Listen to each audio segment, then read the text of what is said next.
आयोजित बा हमला के पीछे इ सड़क निर्माण पे जोन प्रकार के हम मुखर होके आवाज उठैले बानी विपक्ष के खिलाफ, स्थानीय विधायक के खिलाफ और सरकार के नीतीश सरकार के पक्ष में ओसे कोड़ लगातानी समाचार बटुए बक्सर के डुमरांव से बड़ा खबर आ रहल बटुए। जदयू के कार्यकर्ता के दौड़ा के मारल गईल, लाठी डंडा से पीटल गईल, बेहोश भइला के बाद छोड़ के भगले अपराधी। मौका पे हालचाल पूछे खातिर पहुंचनी प्रदेश के जदयू पक्षकार धीरज कुशवाहा, राजद नेता रामजी सिंह। खबर का बा सब बताई भोजपुरिया समाचार। चैनल पर नया बानी तो सब्सक्राइब करी, फेसबुक पेज पर देखतानी तो फॉलो करी, देखला के बाद शेयर जरूर करी। सरकार आ सिस्टम आ भ्रष्टाचार के नींव हिलावे वाला धीरज प्रजापति जदयू पार्टी से पहले एगो वार्ड पार्षद रहन, जहां सब लोग के नींव खौला के राख देत रहन। एह बार नींव खौलावे शुरू कइलन माले विधायक अजीत कुशवाहा के लगातार पेपरबाजी आ सोशल मीडिया पर पोस्ट होखे लागल, जहां अजीत कुशवाहा डुमरांव एनएच के बनावे के क्रेडिट अपने लेत नजर अइनी। ओहिजे कटाक्ष करत जदयू में शामिल भइल धीरज प्रजापति कहले कि नीतीश कुमार के योजना ह, ई कौनो विधायक जी के फंड से नइखे बनत। एकरा बाद आज सुबह 3 साढ़े 3 बजे उठ के लंगटू महादेव पूजा करे प्रत्येक दिन के भांति जात रहन। तब तक पीछे से हमलावर रॉड से आइल आ तब तक मरलस जब तक कि बेहोश ना हो गइल। हमलावर के बुझाइल कि इनकर जान चली गइल। एकरा बाद हमलावर फरार भइल, लेकिन जैसे तैसे शुद्ध भइल तो धौग के अपन घर के केवाड़ी खोल के धीरज प्रजापति पहुँचले। आरोप लगावतारन कि सारा गेम भइल बटुए उ भइल बा डुमरांव के माले विधायक अजीत कुशवाहा के इर्द गिर्द घूमे वाला लोग के द्वारा।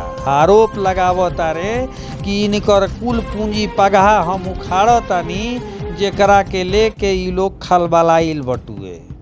हालांकि पार्टी के बात रहल हटुए। मौका पे अंजुम आरा, प्रदेश के प्रवक्ता धीरज कुशवाहा सहित तमाम जनप्रतिनिधि मिले खातिर इनका से पहुँचले, जहां पे धीरज कुशवाहा जदयू के प्रदेश प्रवक्ता कहनी कि नीतीश कुमार के सरकार ह, केहू के बख्शल ना जाई, चाहे वो पाताल में लुकाइल होई चाहे आकाश में लुकाइल होई।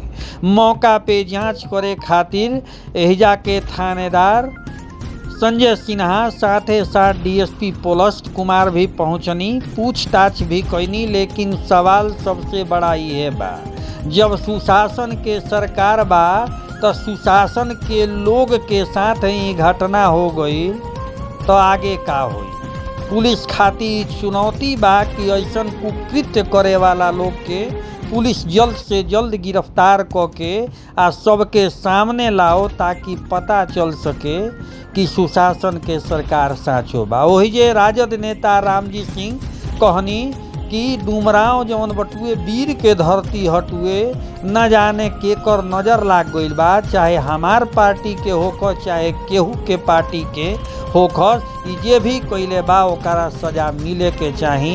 ई बात रामजी सिंह कहनी। बयान सुनी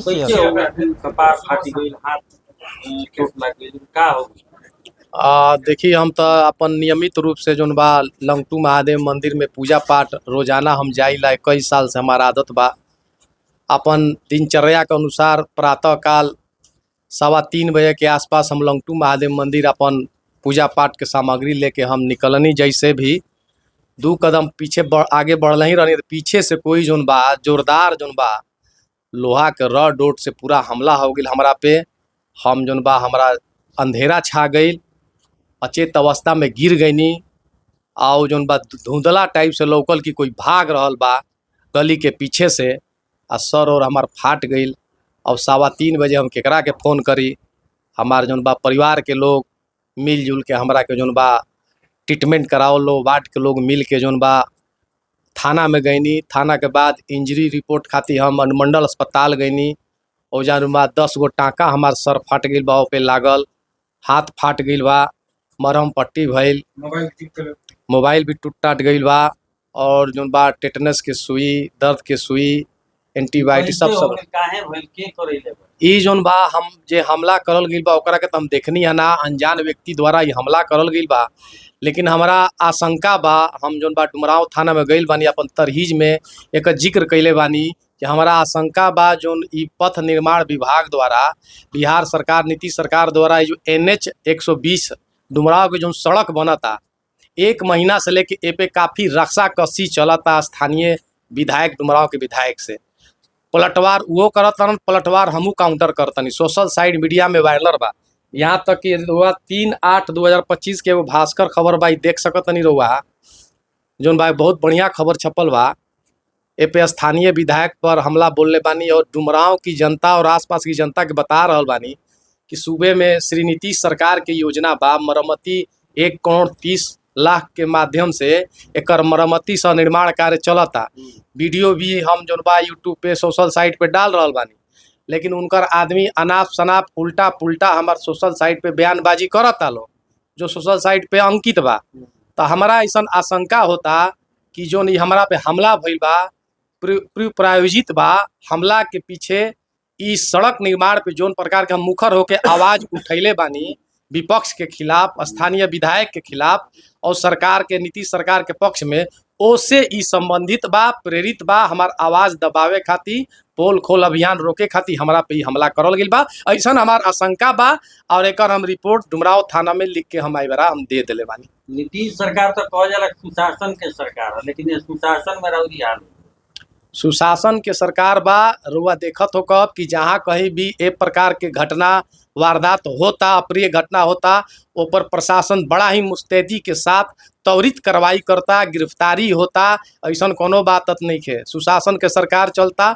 हमला, लोकतंत्र में हमला के कोई स्थान नहीं है, लेकिन हमला भइल बात एकर भी आरोपी पकड़ल जाई लोग। स्थानीय पुलिस प्रशासन, बड़ा बाबू डुमरांव थाना के आई रहे हैं, घूम घाम कैले हैं, जांच पड़ताल कैले हैं, पूछताछ कैले हैं, CCTV खंगालल जाता अगल बगल के लोगन से। पूर्ण विश्वास बा कि स्थानीय प्रशासन ए पे उद्भेदन करी। डुमरांव DSP साहब से भी मोबाइल से बात भइल बा, उहो एक उद्भेदन करिहन, आरोपी जल्द पकड़ल जाई। लेकिन ई राजनीति से प्रेरित बा, आवाज दबावे के कोशिश करल जाता। तो रुआ ई नहीं बुझात कि कितना बड़ आदमी के साथे लड़ाई ले लगनी ना। लोकतंत्र में आपन बात रखल ई संवैधानिक हमार अधिकार बा। 15 साल हम एजा वार्ड पार्षद रहल बानी, अभी जदयू पार्टी के हम जोन बा कार्यकर्ता बानी, सिपाही बानी। तो हम लगातार 6 महीना से हर मुद्दा पे, विपक्ष पे, तमाम मुद्दा पे, स्थानीय विधायक पे, जो भी बात बा हम रख रहल बानी लोकतांत्रिक तरीका से। अगर कोई हमला कर रहल बा, लोकतंत्र और कानून से कोई बड़ा नहीं है, कानून से कोई बड़ा नहीं हो सकत। एजा एक से एक बड़ा बड़ा नेता जेल गई बड़ा लोग।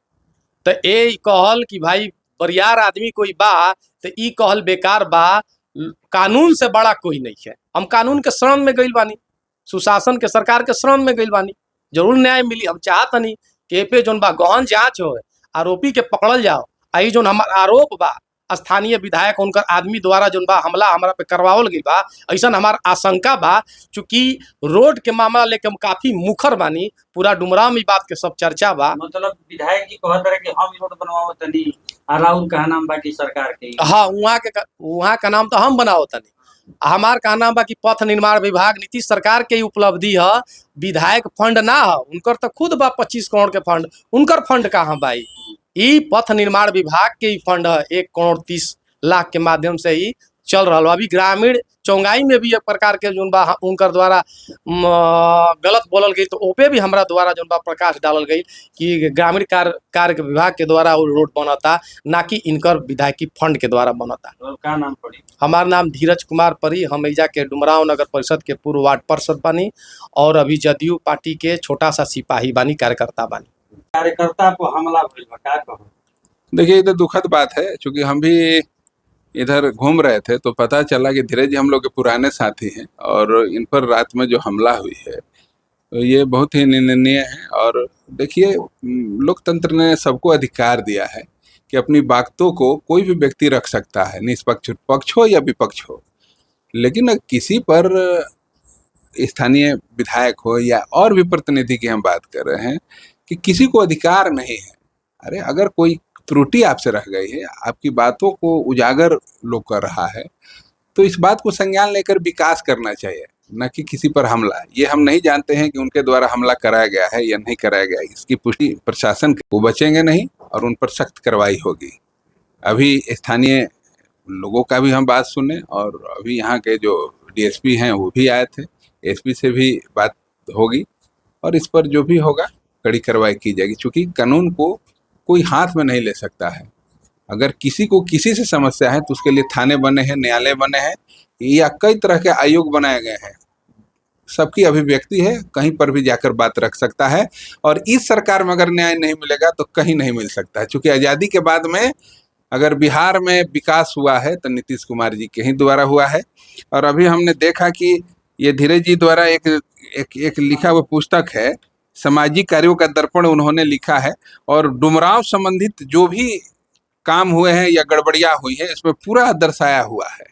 तो इस बात को भी हम संज्ञान लेंगे और इनका जो खबर है माननीय मुख्यमंत्री जी तक पहुंचाएंगे और इनको हम कह के जा रहे हैं कि धीरज जी, हमारा भी नाम तो धीरज कुशवाहा है, इनका नाम भी धीरज है, हम लोग इनके साथ हैं और ये पूरा विश्वास दिला रहे हैं कि फिर इनके साथ इस तरह का कोई भविष्य में किसी तरह का घटना इनके साथ ही नहीं, पूरे डुमरांव वासियों के साथ नहीं होगा, इसकी हम लोग वादा करते हैं। डुमरांव में जो धीरज कुमार जी के साथ जो घटना हुई है बहुत ही बेहद एवं निंदनीय है। बिहार में चाहे किसी की सरकार हो, हम लोग डुमरांव के वासी हैं। गलत काम का हम लोग लोकतांत्रिक तरीका से विरोध करते हैं, घटना का पूरा निंदा करते हैं। आरोप तो लागत और औरे समर्थित माले विधायक, कोई भी हो, जो भी आरोपी होगा उसको जांचोपरंत गिरफ्तार करवाया जाएगा, चाहे कोई भी क्यों न हो, किसी की भी हो। सरकार डुमरांव जो है शहीदों की धरती है। अत्याचार के विरोध में धीरज जी जैसे हजारों लोग यहाँ फाइट करते हैं। इससे पहले पवन खरवार आरजेडी के वर्कर पर हमला हुआ, इन पर हुआ, बहुत लोगों पर। मैं कहने का अर्थ है कि डुमरांव की आवाज़ को दबाया जा रहा है, डेमोक्रेसी को यहाँ पर डैमेज किया जा रहा है। बताइए, रूलिंग पार्टी के वर्कर हैं, लीडर हैं, डुमरांव का बेटा है, डुमरांव की आवाज़ को बराबर प्रखर रूप से डेमोक्रेसी तरीका से आवाज़ को फाइट करते हैं, जो 20 साल से वार्ड पार्षद भी रहे हैं। इनके ऊपर जलनेवा, इनको तो लोग मार कर फेंक दिया था। अब वही थाना प्रभारी देखिए, आज शायद धीरज जी ने कहा गया थे, आज तक ले तो वो पूरा दिखाइए नहीं देते हैं। बैनर तक यहाँ पर पोस्टल बैनर लोग फाड़ देता है। भाई ये कैसा भाई गवर्नमेंट है, कैसा शासन प्रशासन है भाई? आरोप तो औरे पार्टी के पार्टी की बात नहीं है। नीतीश कुमार जी कहते हैं कि न्याय के साथ विकास करते हैं, तो न्याय चाहिए, होना चाहिए। थानादार का पोस्टिंग किस लिए किया जाता है? डुमरांव पुलिस कहती है कि हम तीनों टाइम गश्ती करते हैं, दीवा गश्ती करते हैं, संध्या गश्ती करते हैं, रात्रि गश्ती करते हैं। आरजेडी का बैनर को अभी 5 दिन पहले फाड़ दिया गया है, गायब कर दिया गया है, उसके पहले ही फाड़ दिया गया है। कहाँ डुमरांव पुलिस क्या करती है? पवन खरवार पर दीने में जो आरजेडी का वर्कर है जुआ का, राजगढ़ चौक पर ठेकेदारों के द्वारा हमला कर दिया गया।